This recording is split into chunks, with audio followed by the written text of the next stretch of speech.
खाजा खाने पैसा नै भएन अब के गर्ने होला त्यसो भए म एउटा आइडिया निकाल्छु तैँले आज यो लागेको रहेछस् मसँग एउटा मास्टर माइन्ड आइडिया छ केटा आइडिया के हो त भन त तँलाईमा एउटा खतरा आइडिया हुन्छ तेरो यो लुगाको आज म खतरा सदुपयोग गरेर पैसा ठ्याक्क ल्याउनु के हो भने तँलाई हामी मन्दिरको छेउमा आएर बसेको छौँ होइन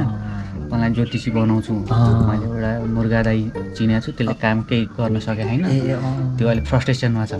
त्यसको चाहिँ अब के भने त्यसलाई ल्याएर हात हराउने मान्छे जति त्यो लिने तँलाई ल यार साथी यार अब यत्रो पैसा लगानी गर्यो डुबाइयो धेरै कामहरू गर्यो त्यत्रो ठाउँमा हात हालियो केही पनि फाप्दैन यार के गर्ने होला केही आइडिया छैन के गर्ने होला यसको बारे केही मैले चाहिँ सोचिरहेको छु होइन एकजना मान्छे मैले खतरा भेटेको छु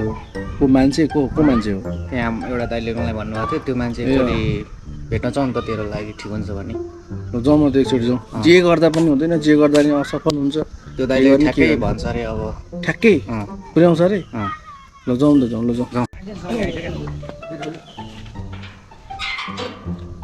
त्यही पुजारी हो तैँले भनेको त्यही हो यार हो र यहाँ ठ्याक्कै हुन्छ अरे नि फेरि ए हो र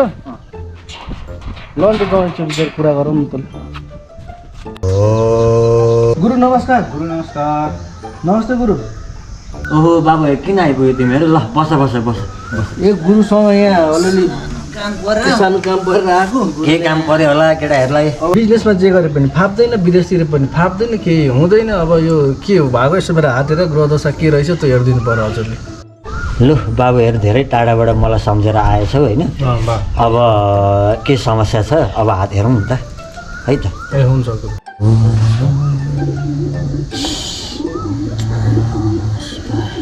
ल बाबु मैले ध्यान यसले हेर्दाखेरि होइन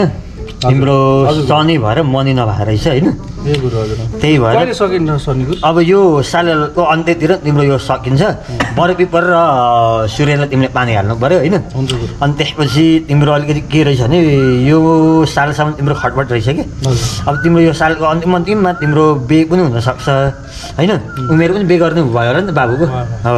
अनि त्यही भएर बिहे पनि हुने बेला भइरहेछ र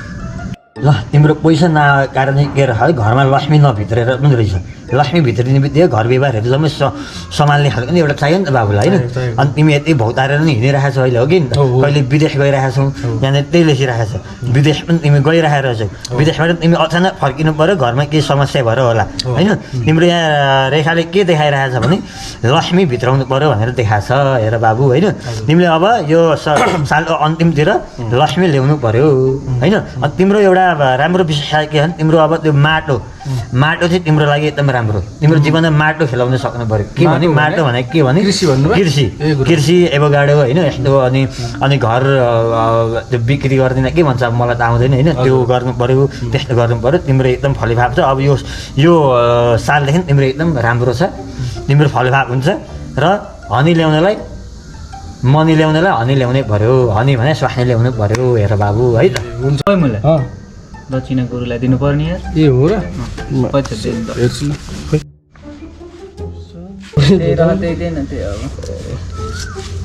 दक्षिणा पर्दैन थियो बाबुहरू धेरै टाढाबाट आउनु भएको थियो ठिकै छ ल है त ल हुन्छ ल फलिफाप होस् तिम्रो है ल भाइको लाग्यो है गुरु ल हस् त ल आउँछ म एकछिनमा आउँछु है त ए ल एकछिनमा आउँछु म ओइ मलाई त्यो दाइ त गयो त गइसक्यो त्यो मान्छे आएको छ होइन खाचान चल्दैन ल ल ल ल ल